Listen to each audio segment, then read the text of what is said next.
welcome to Suffragette City Radio. I'm DJ Lippy. And I'm Sobering Maid. We are officially on episode 8. I just checked, it is 8. Episode 8. And it's 8 episodes of glorious feminist chat, the best feminist chat. Yeah. You get this side of the M60. Yeah, the Pennines. What have you been up to since we met last to do the podcast? I've been working on the Pareto principle. What's that? Like 80% of the work is done in 20% of the time. Like if you've got a job, like basically you do all your work on like Monday, Tuesday, maybe Wednesday, and then Thursday and Friday you just piss about and you don't do anything. Like productivity is done at a very short amount of time. But I just thought we've got so much work to do with the talk coming that I'll just do all of the productivity all of the time. Yeah. But there's a reason why you can't do it. Yeah. You might die. Yeah. So yeah. I've been like alternating between like working and then chilling on my bike, going for bike rides and like trying to make myself not cry in corners. Oh, not literally, just I'm being florid. Yeah, it's burnout, isn't it? We're trying to Yeah. put on this event. And so why have you been working so hard? Well, because we're doing an event at the end of the month called Feminism, the elephant in the room. So we're discussing the great feminist taboos. Yeah. So we've got speakers lined up. We've been very cagey about who we've got. Been waiting to drop it. So we've got Posey Parker, a very provocative figure in the debate for trans rights and trans acceptance, and Joe Bartosh, who is a journalist. Yep. Also banned from Twitter, like myself, as you may be aware. So yeah, we know feminists have a lot of opinions, and a lot of the time they don't really agree with the opinions. Yeah. Do they? Yeah. And we just wanted to address them and hopefully give a safe space where we can actually come and discuss any big problems that we might have. Safe space. Safe space. Yeah, you that know what word. I mean. but yeah. Part of what we do is ask difficult questions, have difficult conversations, try and get a conversation going, and so that we can kind of get to the root of what's actually going on and critically analyse what is going on at the moment. So we have more speakers and more bits and pieces, exciting, very specific, make more noise stuff, because we want to make it a bit different, but we've got more stuff to be announced. We've got we're doing an article, a really interesting article. We approach loads of feminists and ask them for their elephant in the room, and they've all got a different elephant. It's really, really interesting to hear everyone's take on the topic. It's got a lot of legs, this topic. Well, yeah, it does. You'd think that we'd probably all be, that maybe the same 2 or 3 topics will keep coming up, but they don't. It's been really, really different. Every single one's been really, really different.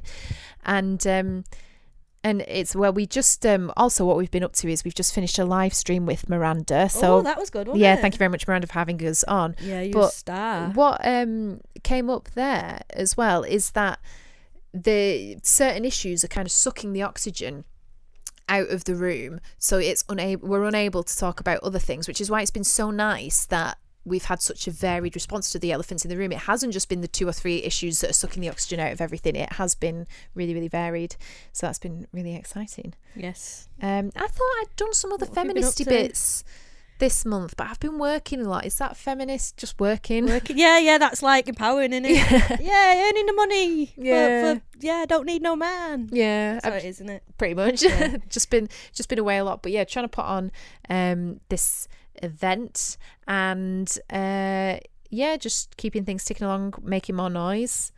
And yeah, so what are we going to talk about today on the podcast? Well, I was going to talk about the femicide, but you mentioned that you were talking about surrogacy, so we're like, it's a bit of dark, Katie. So I'm just going to wing it. I'm going to talk about identity politics. Okay. And identify politics, which is the latest development of people basing their politics off who they are, their identity, and now just being able to identify as whatever you like. And that's something that we've touched upon when we've talked about other topics on the show, like makeup or class or all the other stuff that we've talked about. We have brushed upon identity politics because it kind of underpins a lot of what's going on at the moment. So yeah, I mean, it's a difficult one to talk about because you sound like Jordan Peterson when you start banging on about cultural Marxism, but it's like it's problematic, and I think we need to it reflects on our own positions within it and the way that we do identify with certain things and the blind spots that this causes in our own understanding of the world.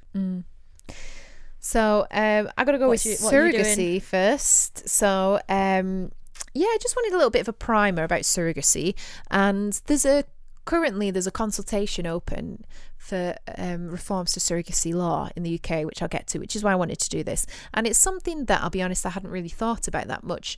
It was up until the past few months, and I've been thinking a lot more about surrogacy, about what it means for women, and about what it is as a class issue, both in terms of economic class and in terms of biological class, like of women. You do know this is being live streamed like on Facebook as well, so we can see you like just tapping on your phone. I know I'm listening. I'm just because you made me change my thing last minute. I'm like, what's the name of that thing? No, no, it's alright if you need to search. Shall I begin? Yeah. So there are two types of surrogacy. There's what's called traditional surrogacy, where the surrogate's egg is used. Okay. And there is gestational surrogacy, or sometimes known as full or host surrogacy. Think about that word for a minute. Host. So that's basically when they give you the egg and the baby. Yes. So basically, when the sperm, when you use a woman's body and DNA and have a child with her, and then. Yeah, so traditional is where it's the surrogate's egg, and gestational is where you take an egg from somebody else. So it's like and put it in a third person who is the surrogate. Okay. So the surrogate is literally just used to gestate the baby. Okay. That egg, it might be an egg donor, it might be something else. Yeah. It might be an egg from an anonymous donor, it might be an egg from the intended parent, it might blah blah blah blah. So now I've got a little bit of a quiz as well, so as we go along, so I'm going to ask you things like that. But let's talk about traditional surrogacy first. So traditional surrogacy has been around for centuries. Even women in Babylon who were unable to give birth would use the practice to avoid divorce, because you could divorce a woman if she didn't bear you a child. So that she could like get somebody like a handmaid to come and it was usually a slave or a servant that she would get. In the Bible as well, there's a part in Genesis. Have you ever read the Bible? I started to, but it's just like really dark and I don't understand it. It's just like, and then they smashed the babies' heads against the wall because they were infidels, and I think, oh yeah, there is a lot of I don't violence really have any context for this. God just seems like a twat. So stopped reading it because I thought I went to a church school, you know. Yeah, you did, didn't you? Yeah. But I still don't think I've read the Bible cover to cover. But there is a bit in Genesis. It's the story of Abraham. So Sarah, who's a wife of Abraham, she was barren, and she offered her handmaid Hagar as the future surrogate, the future wife for Abraham, because she was so upset that she couldn't have children. And Abraham slept with Hagar. Hagar bore a son, Ishmael. Later, Sarah, like through the grace of God, became fertile, and she bore a son called Isaac. And in some religious practices, Ishmael is considered the ascendant of the Prophet Muhammad, because it was Abraham's firstborn son from his second wife, so he's like the true. Oh, okay. So he's like the black sheep, but the true born heir. Yeah, and then in some religious practices, that they trace the lineage back to Isaac. Now, this passage is used as a justification for The Handmaid's Tale. In The Handmaid's Tale, it's a justification for Gilead. Have you ever read The Handmaid's Tale book? Yes, I have, a long time ago. Yeah, same. I read it in school, but have you been watching the TV series? I have, or stopped watching it. Second series isn't good. Third series gets a lot better. Oh, okay. I've been enjoying, me and my mum are watching it. We've been enjoying the third series. Okay, I might give it a go. But yeah, and I remember reading it in the book that the Gilead is founded on this verse. He took this verse and said that that's why it was okay to enslave all the women. But yeah, basically surrogates have been around for centuries. Traditional surrogacy in that, you know, a woman would be impregnated and have that baby, but that woman who carried the baby would not be the intended parent of the child. And the Spanish monarchy have relied on surrogates as well, I think, to try and dampen the inbreeding. How does that work? Surely the wife is the you have to have the baby with the wife because otherwise the families won't really be united. I don't know, maybe they just have more of a laissez-faire attitude towards it in Spain. Cause Really like rich, in England, the British monarchy were much more like about but yeah, I don't know. It's interesting. But I've got a few. So gestational surrogacy is the one that is more common these days.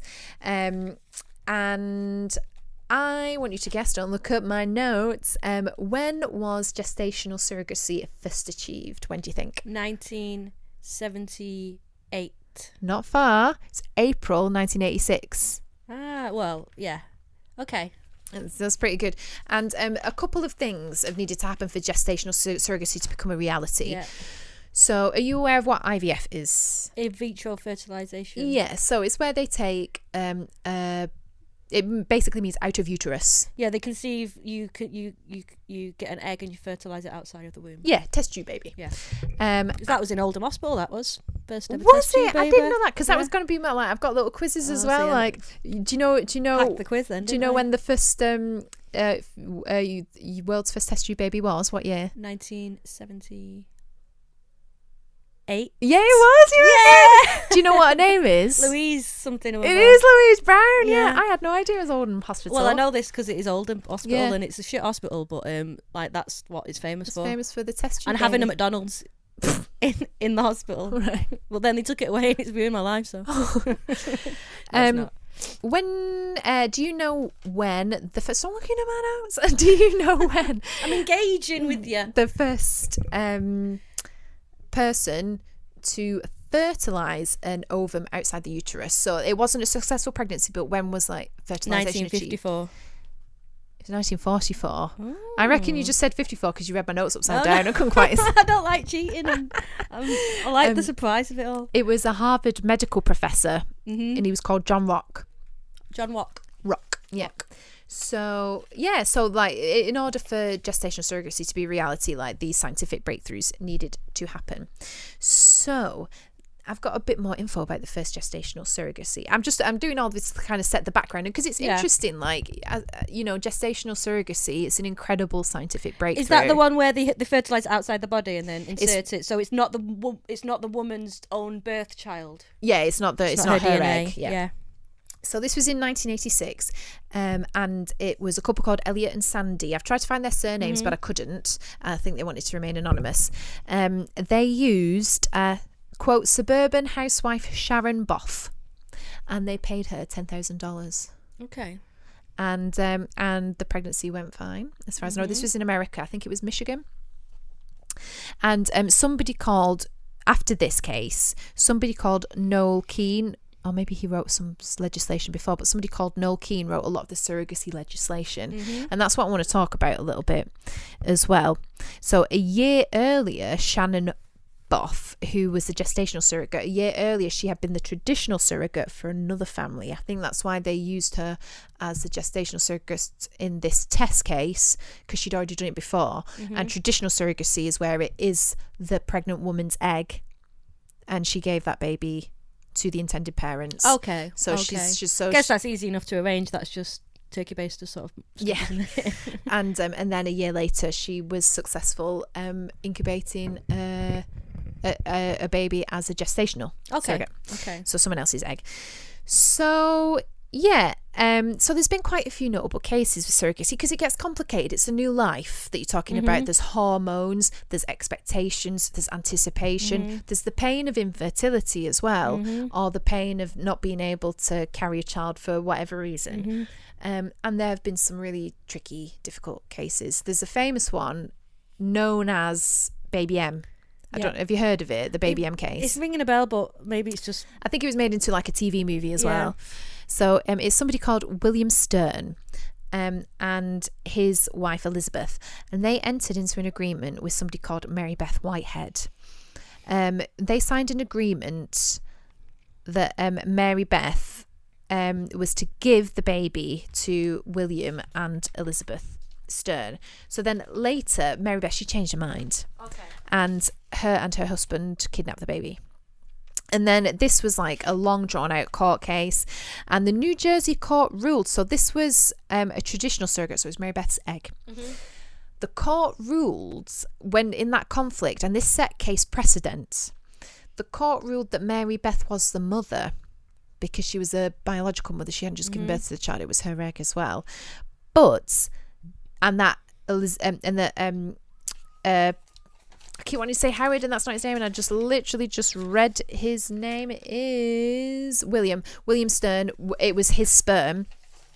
And so they ruled that Mary Beth was the mother, William was the father. So then it didn't become about who the parents were, it became about a custody battle. Okay. So it was what is right for the child in a custody battle when the parents are no longer in a couple, or were never in a couple in this case. I guess that seems quite fair. I don't know. In that case, it would make sense that, you know. And so they awarded custody to the father because that was in the best interest of the child. And was he rich? Yeah, but he was. Yeah, and they gave Mary Beth visitation rights. Okay. And then I think later on, baby M, I think she, Elizabeth Stern signed adoption papers and adopted the baby as well. So so there's been quite a few notable cases like that. But it's a tough one. I wanted to talk about it because it's something that affects women. So motherhood is something that will affect 4 out of 5 women by the end of their life. And infertility is something that affects women as well, or sexual dysfunction and reproductive dysfunction. And surrogacy is a hard one to talk about. And I just wondered if you had any thoughts or any experience with surrogacy. I've got some facts about different laws in different countries as well. I think that it is a difficult one, and it's something which wasn't really on my radar before I started to get into feminism. I think that what I find interesting is how it's a global industry nowadays. I think they've banned it I think you can do it in the UK if you probably know this, but you can't pay them any expenses. So if I wanted to do it for my sister or a friend, I could just be like, I'll have your baby if you were struggling, which there's not to go into that. But I know that in countries like India, and lots of poor third world countries, they introduced it, but they've actually gone back on a lot of it because it was just a really exploitative industry, and they ruled in favour of the mothers, and it was causing real problems actually, because a lot of the Indian mothers didn't want to give the baby up, and you have no rights in that country. Like the mother is the mother, and it doesn't matter if it isn't their egg, they've gestated it. And I guess it just makes me uncomfortable because can you monetize everything? Has everything got an economic value? Some people are gonna try. I mean, all right, so I studied anthropology at uni, and one of the interesting things that you learn about is money is a form of exchange, but in other cultures you've got certain things you can't exchange for other things. Like money can only buy you certain things. Like you couldn't buy a wife with money, but you could buy a wife with cows. So, and that there's actually like a sacred thing about certain things are sacred. And I know, like, okay, buying a woman as a wife is not the best example maybe for something that is sacred, but they would be disgusted that you could think you can buy something with money, because the cows, for instance, have a different value and a whole different meaning to what you can exchange. And there is an understanding that certain things cannot be bought or sold for money. And it's a really difficult thing. When we went to in all these indigenous cultures and tried to introduce capitalism, they didn't understand it. Because they had different exchange systems. Things can't go for this. And I think that the human body is kind of sacred. Like, you can't buy organs. You can't make people's bodies. Just I don't know. That's my value coming down and just saying I know. I don't. So you can't do commercial surrogacy in the UK. You can only do altruistic surrogacy. I guess that, but then again, that's playing on women's kindness, isn't it? Yeah. I mean, I don't know if somebody I know really wanted a baby, would I? Like, well, I've not had my own baby yet. I think I'd want my own child first, but yeah. So I've got some facts and stats about laws as well. So in the UK, only altruistic surrogacy is legal. France, Germany, Spain, and Norway, it is banned, commercial and altruistic. In 2015, so this is what you were chatting about as well. In 2015, Thailand banned it, and Thailand had previously had it where you could, but they banned commercial surrogacy. It's now only altruistic and only for Thai couples. But there is a surrogacy consultation that ends on the 27th of September for the UK. So I did a bit of research onto what the current surrogacy law is as well, and why that matters. And I would encourage you, if you have strong feelings either way, I would really encourage you to go and fill it out.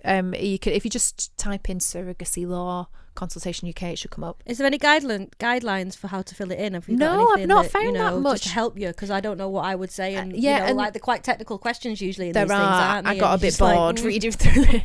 And there may be some of the guidelines that are out and about there. I couldn't find them easily in a quick search, but if they aren't, let us know.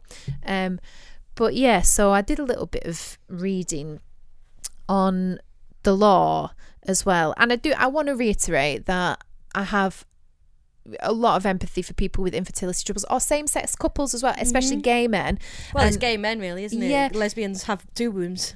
Yeah, well, and I think maybe that's kind of one of the unspoken things about all this surrogacy stuff as well, is that it's only ever women. And interestingly, in all the legislation, it says her. It says the surrogate shall give her rights. They do always say her. They don't go gender neutral or anything. No, because there's only one mother. Well, but yeah, there is the reproductive burden has not been distributed equally, whether that was God's or the universe or whatever you believe in. It was not distributed equally. Women bear an unequal amount of reproductive burden, and that's the root of our oppression as well. Even if you're an infertile woman, you're still treated, because you are a woman who's infertile, so you're still treated a certain way, and being an infertile woman is still an experience that is specific to being female. Yeah. And there is a difference between growing a whole person for 9 months and sliming into a tube.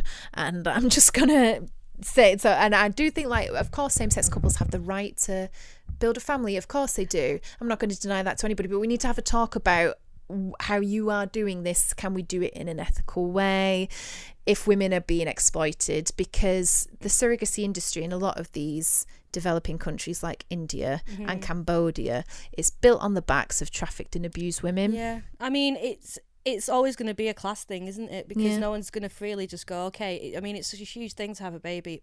Funny you should mention this. My sister today gave birth to her first ever child. Woo. And Good for her. And I've been she's been telling me about it. And to be honest, I've not been the best sister, because I've just been a bit like, yeah, okay, you could have a baby. Like, yeah, okay, you're gonna have a baby. Today I saw a picture of my sister holding a baby, and I was just like, it's in. I can't speak now. I was overwhelmed, because it's my sister and her child. Seeing my sister holding her child was a profound thing for me. Yeah. And it is sacred. The mother-child bond is sacred, and I know that maybe that language isn't very helpful, but I mean, it's a strong natural urge I don't know the mothering instinct, if it exists or not, but I mean, the bond that a child has with its parent, aside from all the ethics of surrogacy, I think a lot of them, babies are not given enough time with their mother, like 6 months or so, to just bond with your parent for the psychology of the baby.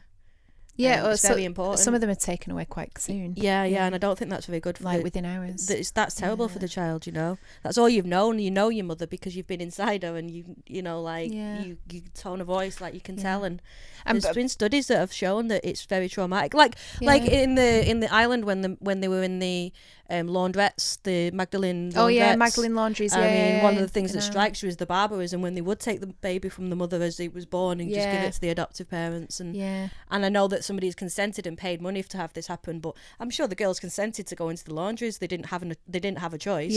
So they did it. And again, what's the choice if you've got starving children? And you need to feed them by having another child? Would you do that? Does that person really have a choice that we would understand it? And I'm sure there are some surrogates who may be listening or watching who didn't have that experience at all. They had a great experience, and I'm not going to take that away from people, but we can't ignore the plight of some women just because some women have had a good experience from it. We can't ignore the plight of the women who are trafficked, who have had lifelong health implications, who have particularly in America, where healthcare is not free, they have been left with huge medical bills. Because if you have complications in pregnancy, and pregnancy can be complicated, and then the intended parents aren't necessarily paying the bills. Well, they should have it in a contract where if whatever damage is done to your body as a result of this child, then you shouldn't be able to get your way out of it, because that's what you've done to that person's body, isn't it?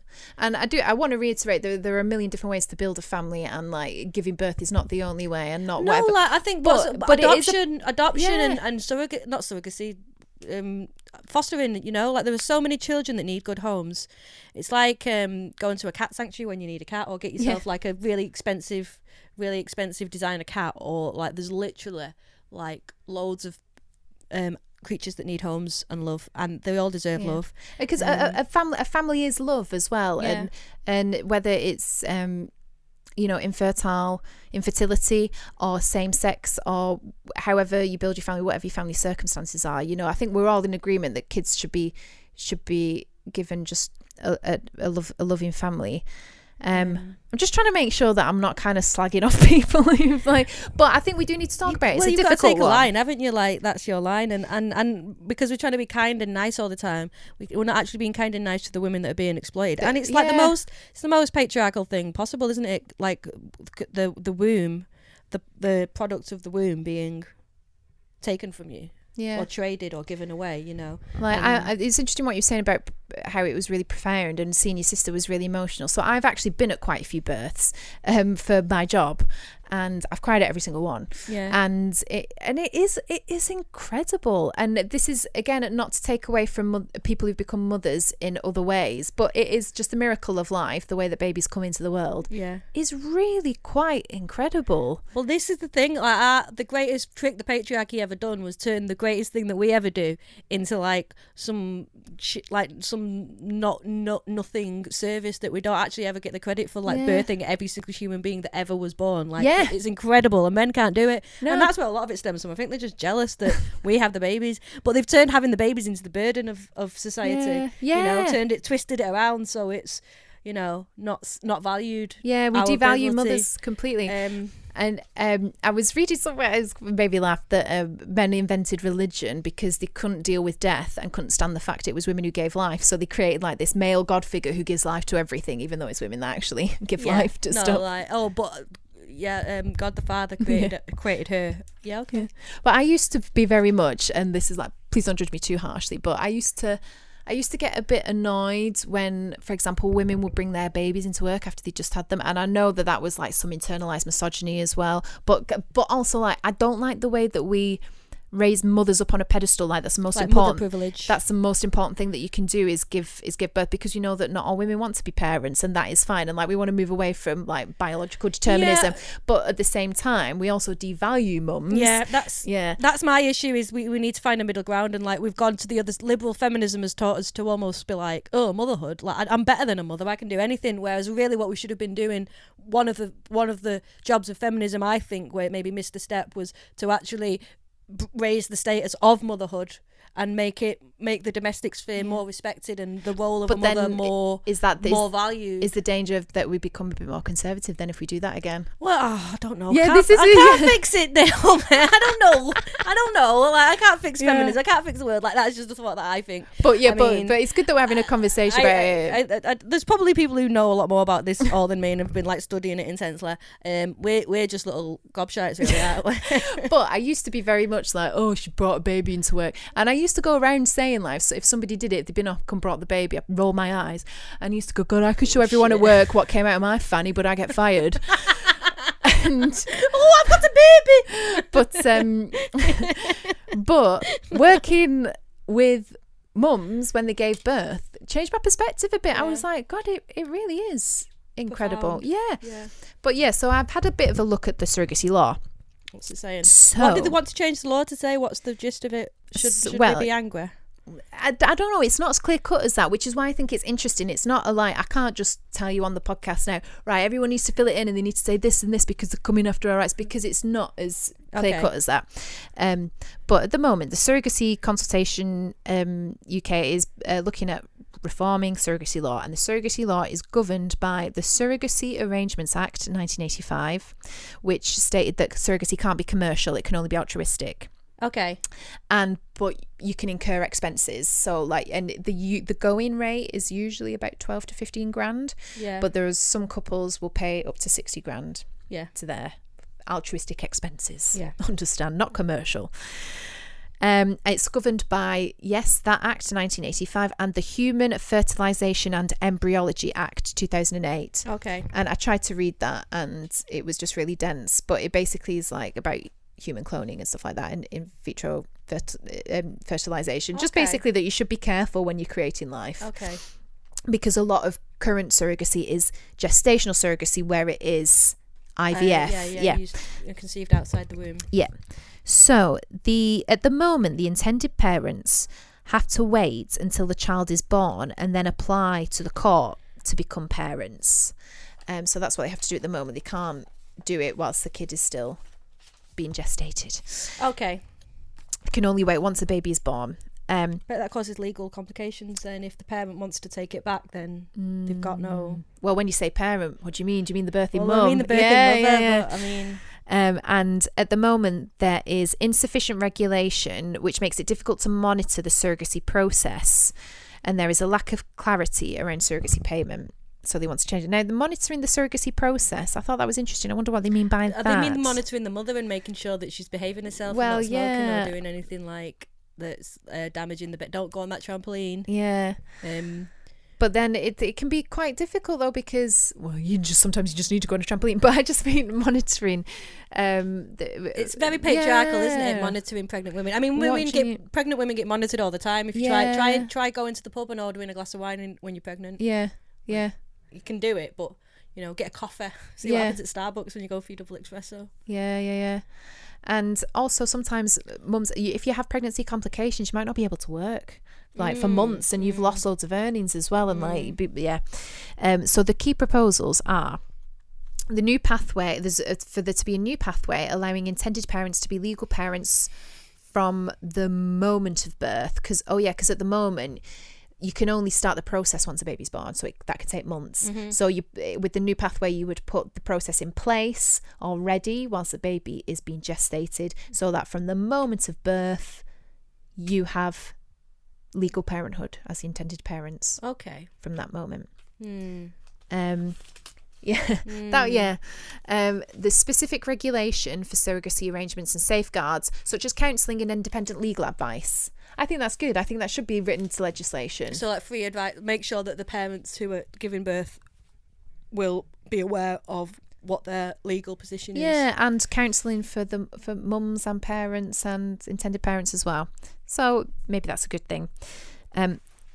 Allowing international surrogacy arrangements to be recognised here on a country-by-country basis. So if you have an agreement with a country, I don't know, that makes me feel uncomfortable. So if you've gone to do commercial surrogacy in somewhere like Cambodia, but then it says by country or country, will they then say, will they say we'll only ratify it from altruistic surrogacy countries? It'd be interesting. I mean, I don't know. I just feel like it just makes me feel uneasy, this slide to sever reproductivity from the family and just turn women into gestation units. And the consultation is also asking a series of questions to find out views on payments from the intended parents that the intended parents can make to the surrogate. And they are proposing that there be a national register so children of surrogacy can access information.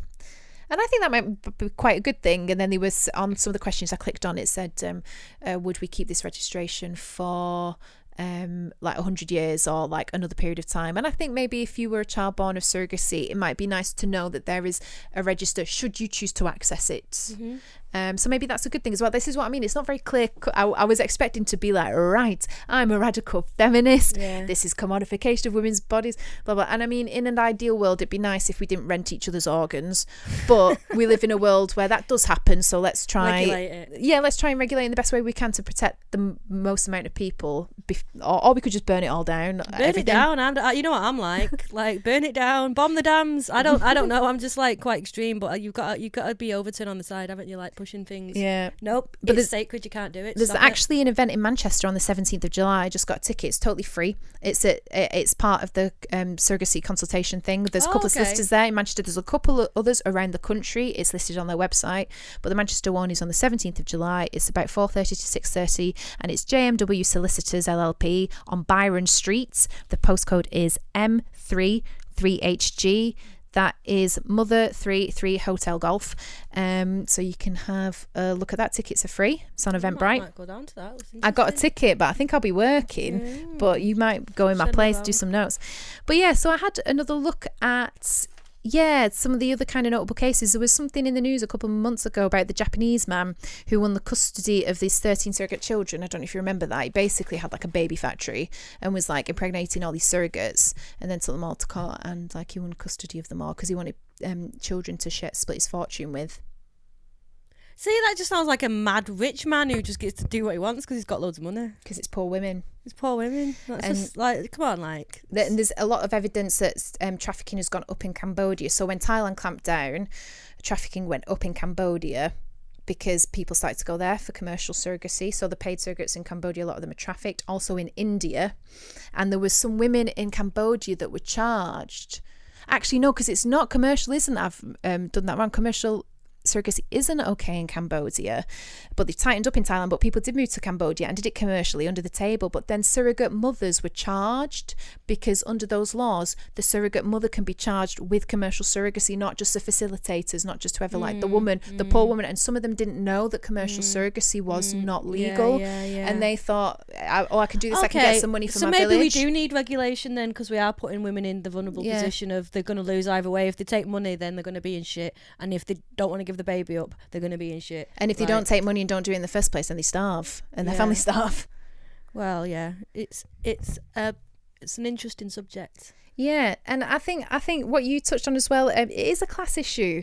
It's rich people. It's either rich couples like Kim Kardashian West and Kanye West doing it, or it's rich gay couples. Did you watch Roseanne, the new one that come out before she got kicked off for being like crazy? I didn't. Like her daughter Darlene, she goes through like having like a commercial surrogacy. Right. So they were going to talk about that issue. It's got taken off the air now. Right. But Roseanne Barr's kind of a bit of a feminist, isn't she? So she was going to talk about surrogacy through the character, because she's poor and she's not got any kids, and so she goes to find a rich family to have the baby with. So it was sort of entering the consciousness, and she's going to talk about it as a class way, because obviously Darlene is a Roseanne is from a working class background. Yeah, and that Roseanne program's about class, isn't it? It's about lower class. I mean, I would hesitate to say she was a feminist, but I don't know, because she said some racist stuff as well. But this is it, like, you can't, like, she also says some interesting stuff, and we should take the interesting stuff that she says. We should look at that. Well, yeah, I mean, Roseanne was ahead of its time as well when it came out, wasn't it? There's a documentary that I watched a trailer of, and it was profoundly moving, actually, just this trailer. But I mean, trailers are cut to be like that anyway,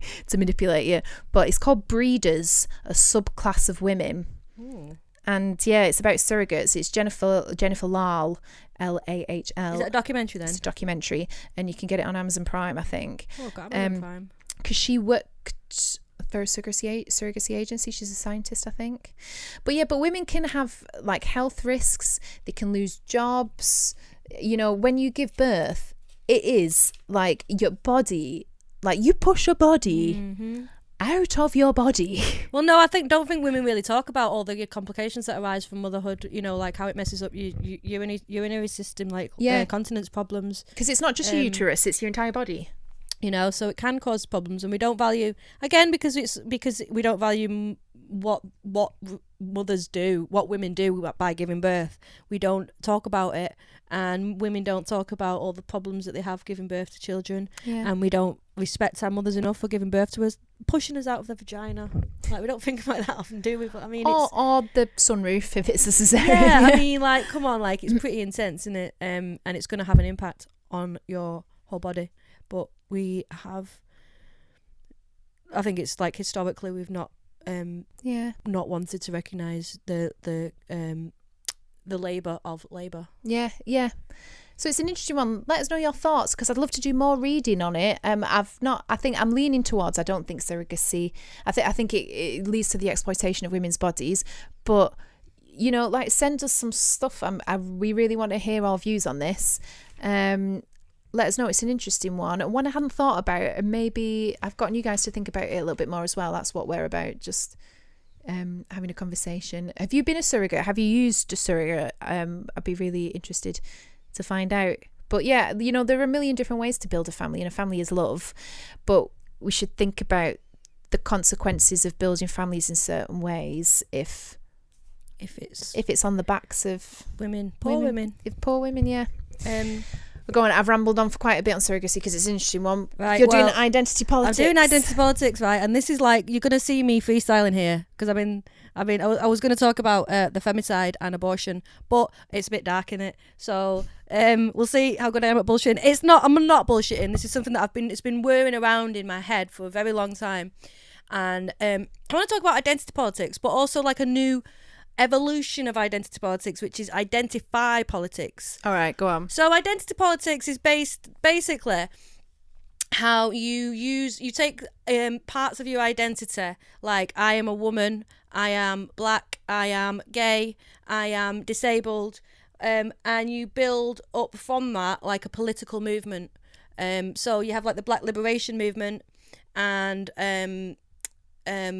disabled rights, trans rights, sexuality rights, gay liberation. Yeah. And some people say that feminism is a form of identity politics, and from a certain understanding, I guess it is. It's thinking about how you are oppressed because of you are a woman, the same way that black people are oppressed because they are black. Mm-hmm.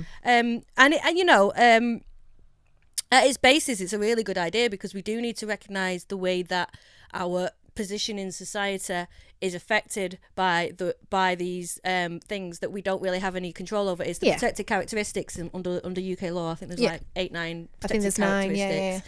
And we do experience society in certain ways. I have experienced society in a specific way because I'm a woman. But this is what kicked me off, right? So it was in the job centre, and I was just going past, and I saw something. It really triggered me. It said, "Do you identify as BAME or LGBT?" And I thought, all four at once. But I thought, do you identify as black? What does identify as black mean? Like, I've seen it often in the past. People might ask you, do you identify as gay? And I guess in a way you can be. That can make sense. To be gay, you have to say, "Oh, I'm gay." You can't. People can't look at you and go like, "Oh, that's a gay person," unless you're like really flamboyant or it's obvious. People won't look at you and go, "Okay, that person is gay." But even then, he might just be European. Like he likes pink shirts. But it's interesting because the identifying as black, I've not seen that before. I was tempted to go up and tell them and be like, I identify as black, and just see what they said, because they wouldn't know. I don't know. They'd be like, okay.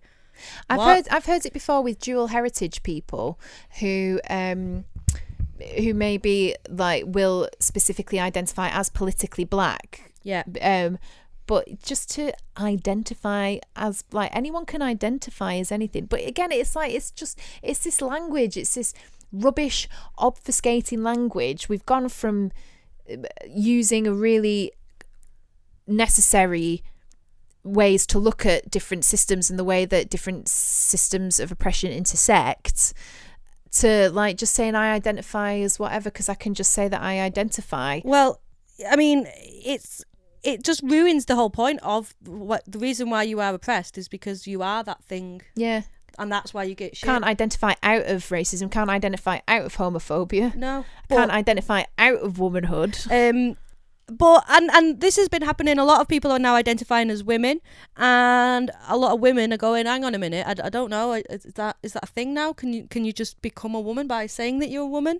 I mean, if that's the case, then what's to stop people identifying as black? And it might sound silly, but it's actually started to happen. I don't know if you know, in the UK there was a case. Yeah. Anthony Icundeo Lennon. He won a 2-year paid full-time residential traineeship with the Arts Council of England, and then it turned out he was He's Irish. He's Irish. He's a white dude. Just looked black. Yeah. Just had dark curly hair and.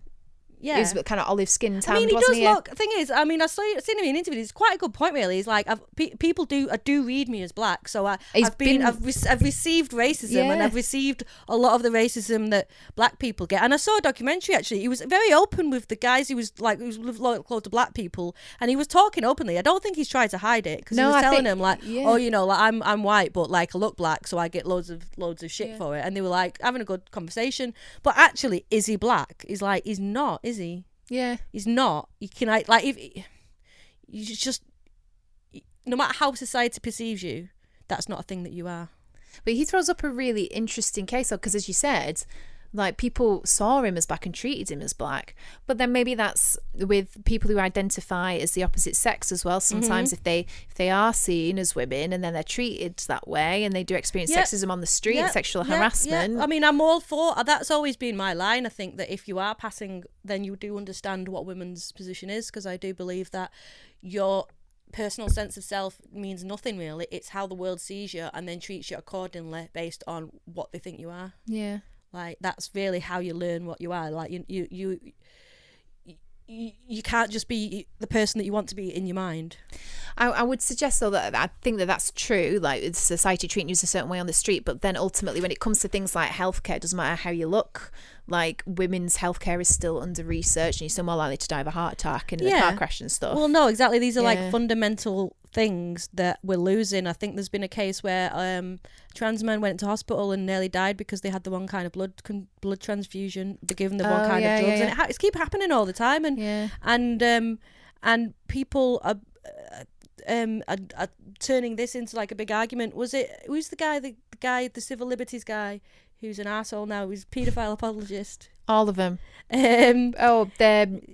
I know what you mean. Oh God, what is his name? Peter Tatchell. Peter Tatchell. There was a case where a trans man went into hospital and they were complaining because the medics asked them what their sex was, and he was like, "That is nobody's business but their own." And I'm just like, you ignorant arsehole. Like, of course it's the medics. What's like? Okay, you go to the doctor with like any kind of problem. What's one of the first questions they ask you? What your sex is, and if it's female, they ask if you're pregnant. Yeah, could you be pregnant? Yeah. Like, it's really important to tell what sex is to somebody. Like, not in all cases, but a lot of the time, it's a really important thing, because they might kill you if they give you the wrong dose of this medication. Yeah, because your liver processes it differently, your heart processes it differently, and even if you do take hormones, you are then treated as a female on hormones or a male on hormones. I mean, and this is like people identifying into an oppressed class, which I just think is a bit abhorrent, because if white people try and pretend that they're black, then obviously people are rightly repulsed by that, because it's straight. It's very strange, and I think a lot of it comes from identity politics, in that we've created a system where people can use their identities to I don't know. They can opt out of white guilt by identifying as something exciting other than just being like a straight white person. I saw a meme and it made me laugh so much. So I'll describe it to you guys. It's the one with like the wound on an arm and a plaster, just a cartoon like cut and a plaster, and it was, the arm was white people, the wound was white guilt, and the plaster or band-aid was queerness. And it's just like people covering up white guilt with queerness, and we see it all the time. We see it in the LGBT community when they're called out for racism, and they're like, well, I'm not racist because I'm gay or I'm queer. It's like, well, you can still be a bit racist. You can't like just cover up all of your white guilt with queerness. And no, I mean, I can understand. I think I can understand how it feels to be treated badly because you're black, because I get treated badly as a woman, and I think that black people have an insight into how women are discriminated against. It's a similar type of oppression, but it's not the same, is it? No, it's not. And it's offensive to say that it's the same, because there's very specific differences between one and the other. Yeah, and of course, if you're a black woman, you experience the intersection of racism and sexism. Yeah, which and it changes both of them as well. Exactly. It's like being a black woman is different to being a black man. It's specific, yeah. Conceived of as differently and treated of as differently in society. Kimberly Crenshaw's essay about intersectionality is kind of what coined this term. That it's just thrown about so many people. I hear it from so many people, and they have no idea what they're talking about, and they've never even read Kimberly Crenshaw's essay. Have you read it? Yeah, I did. For that piece I did on the different schools of feminist thought, the feminist cheat sheet. Yeah. It's on there as well. There's like a link to it and a link to her work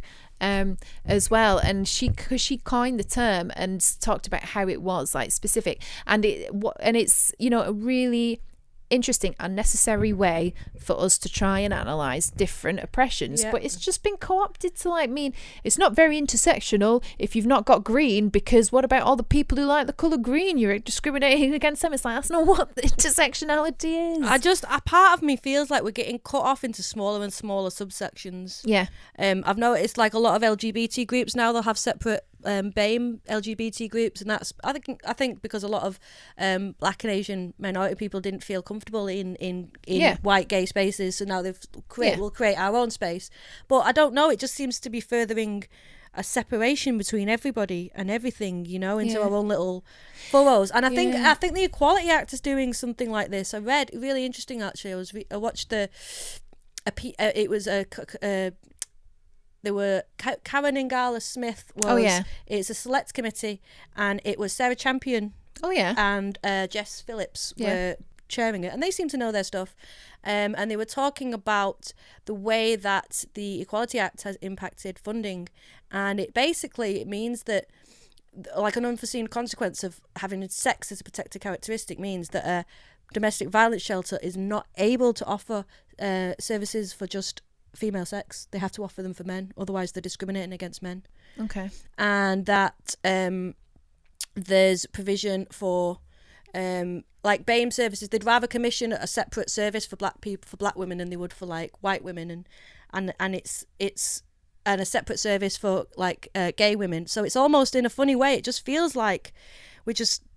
And then people are fighting over the same pots of money and then well. You're going to be against each other, and you can see this happening. It is happening, and it is the victim hierarchy, and we shouldn't be fighting over scraps from the table, and I don't know if this is occurring because of the way that legislation is being enacted in society, because obviously you do, if you for example, that there's service that if you are black or Asian or come from an ethnic minority group, you probably have experience of specific to that is different to being a white woman, and it would be great to have services that speak to you and that can help you. But then if your funding's being cut off as well, if you can only fund for this specific thing, if you can only fund for that specific thing, if you're fighting for the same pots of money, that's not particularly helpful either. There must be a way to talk about our specific experiences with specific groups, but then also have more of a collective attitude towards it. Like, there must be a middle ground, surely. I mean, I just think it's all a way that the upper classes have got for keeping us divided and fighting. I think we need to talk about class, like money class, as a it's not trendy. Interesting, class is not one of the protected characteristics under the law. It was initially when Labour drafted the legislation, it was in there. Was it? But it's been taken out. Is it because class is more social? Like, you can't. Like, it's something that you could potentially move in and out of, even though we know it's hard. We know it's hard because of the economic environment that we're in, but it's something that could happen. Well, whereas age changes over time. Disability, you can get better. Yeah, I suppose. Sexualities can be fluid. You can have people who identify. Some people identify as bisexual and then later on identify as straight or identify as a lesbian. So, I don't know. My gut feeling is that it's about dividing people. Yeah, I would agree with that. And it's not about actually moving for equality of the people. And I don't really know what to say, because I don't think that we should just ignore identity politics and the way that we are. Because it can be helpful. It's really helpful, and it's really, unjust. Like, I want to get a just society, and I want every nuance to be accepted, but I just don't feel like that's happening. We're not doing it the right way, are we? We've managed to fuck it up somehow, and it's not really working for anybody. And I feel like it's fucking up feminism a little bit, you know, like I don't know, like I've just got to stay in my lane and don't talk about anything else. So like I don't know, like, I don't want to talk about I can talk about the LGBT stuff a little bit better because I'm bisexual, but again, I'm very mindful that I'm not a lesbian, so I try really hard not to talk over. But like anything to do with race now, I don't want to talk about it because I don't think I think if I say it wrong, I'll get in trouble, and I should be not saying anything because now I need to raise the voices of somebody else. So like the net end game of all of this stuff is that these issues don't get raised, that people don't want to talk about things because they've been told to stay in their lane. So people do shut up about things that don't concern them. Where actually, if there's something that's unjust in society, it doesn't matter who you are. You should be able to sort of stand up and be like, that's wrong. Yeah. That treating that way, that person's them people are being treated wrong. Yeah. And I worry that it's stopping this from happening. Yeah. That's my concern, is that I think twice before saying anything because I don't want to put my foot in it, and I can't really talk from that experience because I don't have it. But then it's that the effect it's having on me is that I'm reluctant to speak about these things, and then nothing gets said. And it is important to say that we obviously should be prioritising the voices of black women. No, totally. Like, I don't want to speak over people, you know. But then it gets to the point where you're told you can't talk about it all, and it's like, well, you know, shouldn't we be talking about? There was a woman, I can't remember what her name is, on Twitter, and she's from a Muslim background, and she has been saying that it was these Indonesian school kids, these girls that are basically being stopped going to school, and that is like bad. You can't stop girls going to school, but white feminists were like, oh, we can't talk about it, it's cultural relativism, it's just what happens over there. You're being a white saviour. And she was saying, no, we need women in the West to speak up about it because it is wrong. Well, this is the thing, like, you've got to use your privilege, like, you've got the structural power in society, so you should be using your position. But I don't know if the net result is people just don't want to speak about things that they don't feel comfortable because they're not from that group for whatever reason, and then it never gets addressed, and then it doesn't get talked about. And because of the class system that we have that we don't like to talk about, mainstream media, all these cultural institutions are all governed by white middle class or upper class people that don't talk about this stuff because they can't, and then these issues just never get raised. Yep, totally. Because then they're so obsessed with looking virtuous, and they don't want to be cancelled for speaking about, for example, a sexuality issue if they're straight, then, or a race issue if they're white, and then they just never talk about it. The thing is, though, you are allowed to talk about certain things. It's like, you know, like being an ally, there's like a certain thing you're allowed to say, but if you don't follow the scripts, then you're not allowed to speak. Yeah. Do you know what I mean? Like, there is, they do want you to speak up, they want you to be an ally, but it's a very political allyship, isn't it? You've got to take a certain line. Yeah. Otherwise, you're all the bad things. And that treats people within those communities as a monolith, and they're not. There's like plenty of disagreement, like within the LGBT community, plenty of disagreement within the black community, plenty of disagreement within the Muslim community. But if you don't take the right ally line, then you're cancelled. But it's like, hang on, what one is it? I don't know. I mean, I don't know. Like, I don't think people should start going around and butting their noses in things they don't understand as well, and just having opinions. Like, yeah, because that's not helpful either. It's not helpful either. I don't know. Like, again, I can't fix the world. I know. Have we fixed identity politics? I don't know. I've been talking for about an hour now. I know we have. It's one of our longest ones. We tried to do it for half an hour. That's what we're trying to do. But we've been talking, haven't we? Yeah, we fixed it, haven't we? I hope so. Fixed surrogacy, tick. Identity politics, tick. I mean, I fully expect for us to get some backlash for daring to talk about identity politics, but if you do, like, let us know what you think. Direct us to further reading. We'll tweet. No, we can't tweet anymore. We'll put on Facebook. We're not allowed to tweet. We got banned. We'll put out stuff on Facebook, on Insta. If you send us links, we'll put them out as well so other people can read. I think really on both these issues, what we want to do is help the most amount of people and help the most vulnerable people. We don't always do that the perfect way, but surely there must be better ways than what we're doing right now. Yeah, is what I think. Yeah. Sort it out or we'll cancel you. Yeah. Right. So we're wrapping up now. Yeah. What is coming up? Well, on the 27th of July, Yeah. which is a Saturday, we have our big talk. We do. Feminism, the elephant in the room.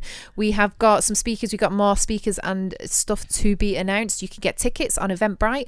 We've got different ticketing prices. If you really want to attend and are going to struggle to attend, let us know. Send us an email. We can try and do something for you. It's not a problem. We also have supporters tickets, so that if you want to, you can support your sisters who might need a bit of an extra boost at this point. We also have like a sliding ticket scale as well for concessions and for full price. It is wheelchair accessible, but if you let us know if you are a wheelchair user, that helps as well. We just had, so we can have a good idea of numbers and we can make sure there is provision. But it is accessible. There is a party after as well. After party. Where we can just meet and talk in real life, because so much of what we say every month on our podcast is meet in real life. Yeah. So we thought we'd give you a space so you can come and meet us, can't you? Yeah. And there's also an event on Saturday, the 13th of July. Is that this Saturday? It is this Saturday. It is the Mary Quayle Club. Long-time ally Michael Herbert is doing. Oh, my phone's not coming up. Is doing an event. They've got a cool speaker who I am trying to get up right now. They do a variety of events, don't they? Talking about working class women and women in the labour movement on the left. I went to their last one and it was like a dramatic reading as well. They had an actress there doing a dramatic reading of radical women. It was really cool. It is, The Struggle is Always There is the name of the event. It's Kate Hunter, and so that's on the 13th of July. I think all their events are free, Mary Quayle Club. They're pretty good for that. Yeah. Friends really Meeting cool. House in Manchester, which is where the... Is that where they're doing this event? Meet. Okay, cool. Yeah, I'm pretty sure it is. Yeah. We can Google it. But yeah, go down to that. It's going to be wicked. And we've come to the very end. We have like our feminist top trumps card game thing. Are you reading it or am I reading it? It is my turn to read it, but I'm just really bad at reading out. Okay, so I haven't practiced this one. So today I have Bessie Coleman, American, 1892 to 1926. The first African-American aviator was brave Bessie Coleman. She let nothing stop her from getting into the air and became a beacon of inspiration to countless others in her brief but meteoric career as a barnstormer. Coleman first became interested in aviation from reading newspaper and magazine articles. When she decided to take up flying, she found schools closed to her by restrictions of race, gender, or both. On the advice of Chicago Defender publicist Robert Abbott, Coleman went to Europe in pursuit of her goal. In France, Coleman was trained by French and German aviators, and in 1921 she earned her pilot's license. A year later, she gained an international pilot's license. Soon thereafter, she began her career in the United States as an exhibition pilot, appearing in shows all over the country and speaking on opportunities in aviation. It was her intention to open a flying school for black youth, but she was nearing this goal when she died in Jacksonville, Florida, when her controls of her plane jammed and she was thrown from the cockpit. Oh, Sad. that is sad. They all died, those people, though, didn't they? Yeah, the early aviators, yeah. But yeah, cool lady. Bessie Coleman. Never heard of her before. Cool. She's cool and she needs a film. All right, I think that's us for now. And contact us via Facebook, Instagram. We're on Instagram, we're on Tumblr as well. Send us an email. mnnpublications@gmail.com. We've got a new email. Yep. And let us know what your thoughts are. Let us know what you think we should talk about. And hopefully we'll see you there on the 27th of July. All right, bye. Bye.